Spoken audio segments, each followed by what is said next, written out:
And welcome back to the Hot Lap. We're talking Daniel Ricciardo. We are going full on Aussie. Daniel Ricciardo, arguably one of the best drivers to maybe not win a championship.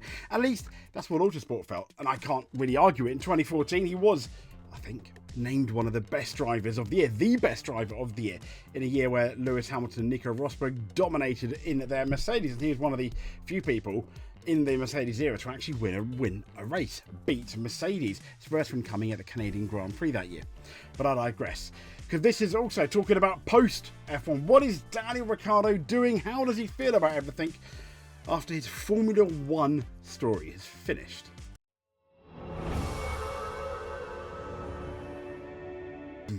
This is Daniel Ricciardo. This is clearly a very, very happy man. I mean, look at that absolutely big grin, and that's what he's, let's be fair, absolutely fair, that's pretty much what he's known for, isn't it? So we go from the grin there to winning at Monaco. Who could remember that, when his turbo absolutely, got destroyed, it wasn't working, and he held up everybody. If you're going to do it, it's best to do it at Monaco, but he still had to do it without making any mistakes. But Daniel Ricciardo, synonymous with Red Bull. Yes, he did race for McLaren, he did race for Toro Rosso and the renamed Toro Rosso, was it Visa Cash App or whatever it is these days. And then he kind of retired, didn't he? And in between that, he raced for Renault. But this, and the way the whole thing was handled when he left was absolutely, I feel, was absolutely terrible. I'm trying to find the words without swearing, simply because we were really cross. This is him talking now. Yeah.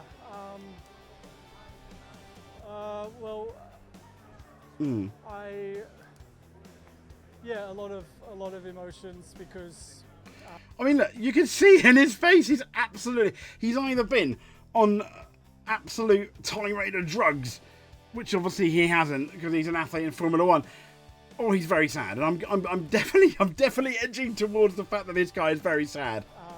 Look, I'm aware it could be it, and yeah.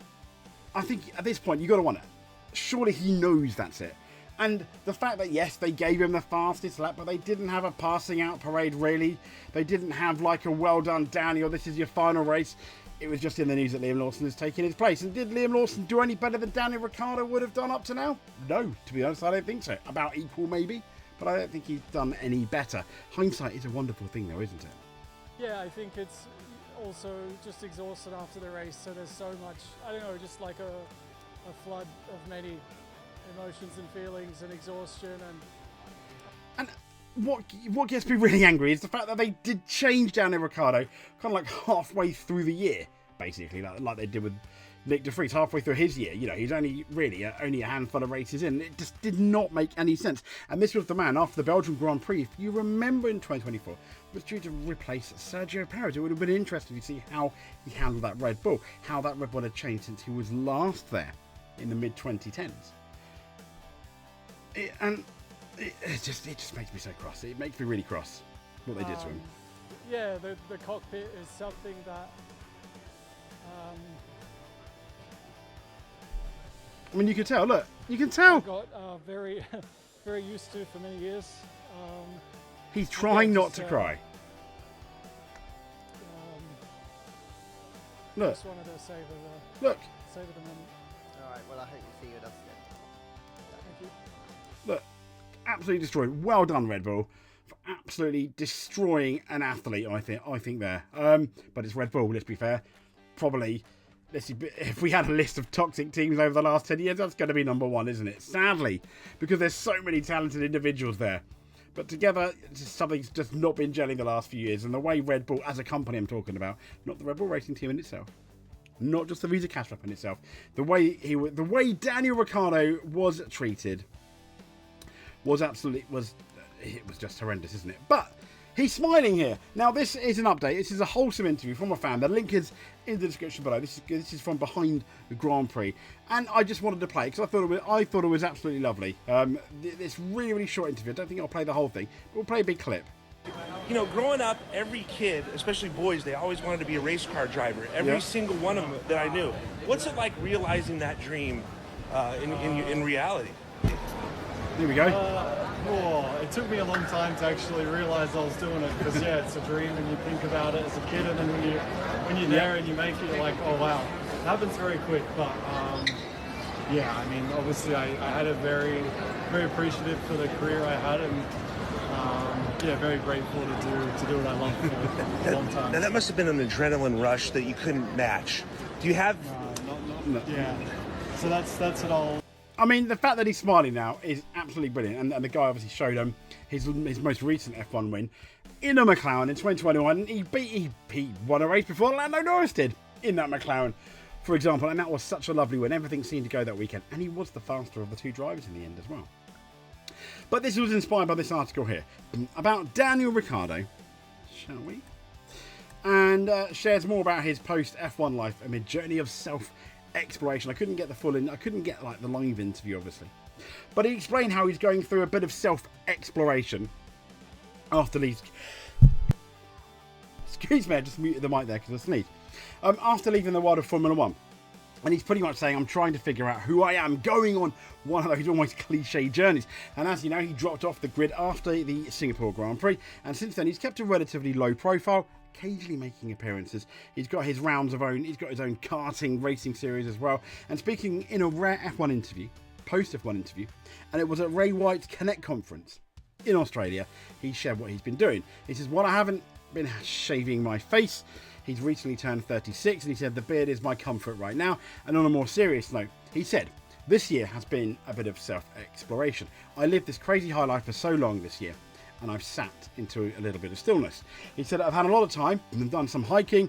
I was in Alaska a few weeks ago and didn't get mauled by a grizzly bear, which was a bonus, as you can see. His moderately self-deprecating quips are still there. I've been trying to figure out who I am, the other side, other than this race car driver. I've come to appreciate the little things more and the meaning and importance of family and friends. He said, I've always been driven, and sometimes that leads you to being selfish. So I'm trying to be a bit more selfless and become a better listener. That's a really good point. And that's one of the reasons why I think Martin Brundle always says, stay with me on this, that F1 drivers are not very good F1 bosses on the whole, simply because you have to be really selfish as an F1 driver. It is all about me. I'm the most important person. And you're right. I mean, ultimately, kind of like a footballer, you're only an F1 driver and at the peak of your career for so longer. Maybe arguably a bit longer as an F1 driver than a footballer, but it is very finite in between a window of like 20 and like normally your mid-30s. Yes, there are exceptions, Fernando Alonso, Hamilton and other drivers.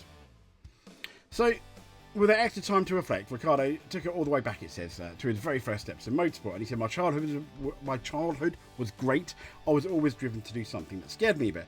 And then he said, talked about the reason he got into racing was because no one was really doing it. He said, it was my chance to do something a little bit cooler than everyone else.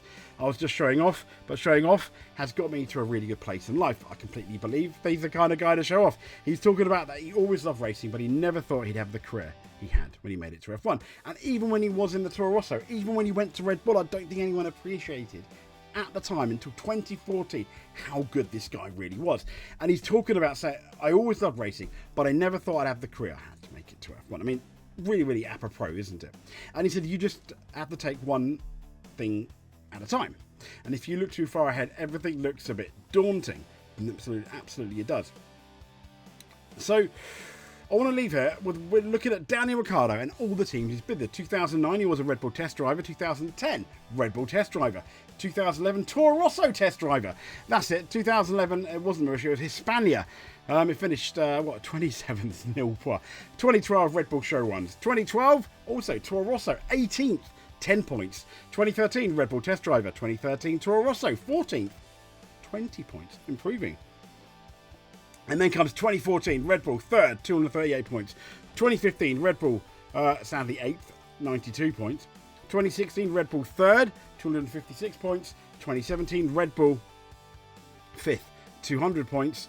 2018, Red Bull, 6th on 170 points. And then he went to Renault in 2019, finished 9th on 54 points. 2020, Renault, 5th. 119 points.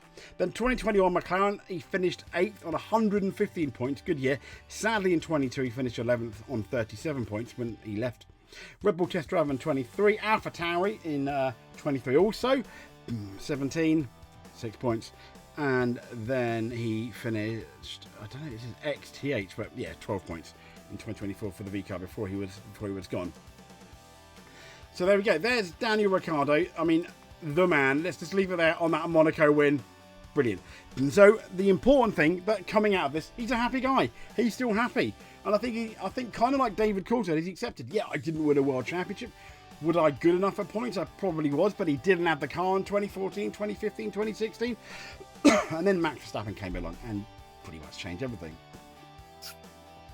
So there we go.